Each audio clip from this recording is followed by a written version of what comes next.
राष्ट्रवादीच्या शरद पवार गटाचे नेते अनिल देशमुख यांनी माझ्या विरोधामध्ये अहेरी मतदारसंघामधून लढावं किंवा मला पक्षाने जर सांगितलं तर अनिल देशमुख यांच्या मतदारसंघामध्ये निवडणूक लढवायला तयार असल्याचं राष्ट्रवादीच्या अजित पवार गटाचे मंत्री धर्मराव बाबा आत्राम यांनी म्हटलंय। तसंच आमचे आमदार शरद पवार गटामध्ये जाणार नाहीत, जयंत पाटील हे माझ्या संपर्कात आहेत असंही आत्राम यांनी म्हटलंय। त्यांनी माझ्या विरोधात यायला पाहिजे, अहेरीमध्ये उभा राहायला पाहिजे असा माझा विचार आहे।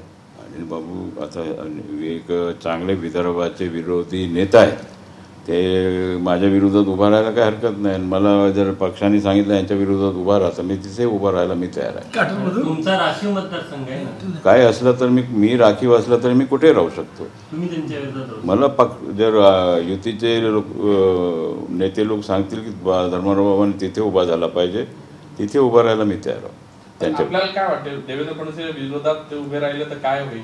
डिपॉझिट जप्त। मी तर भीत नाही, मी माझ्या क्षेत्रामध्ये उभा राहणार आणि माझ्या विरोधात माझ्या आपला NCPचाच उमेदवार उभा राहणार आहे तर लढाई करू आपण। दादाचा आणि साहेबांचा उमेदवार दोन्ही राहतील, दोन्ही मजबूत उमेदवार आहेत। जयंतराव पाटील माझ्या संपर्कात आहेत। कशासाठी आणि काय?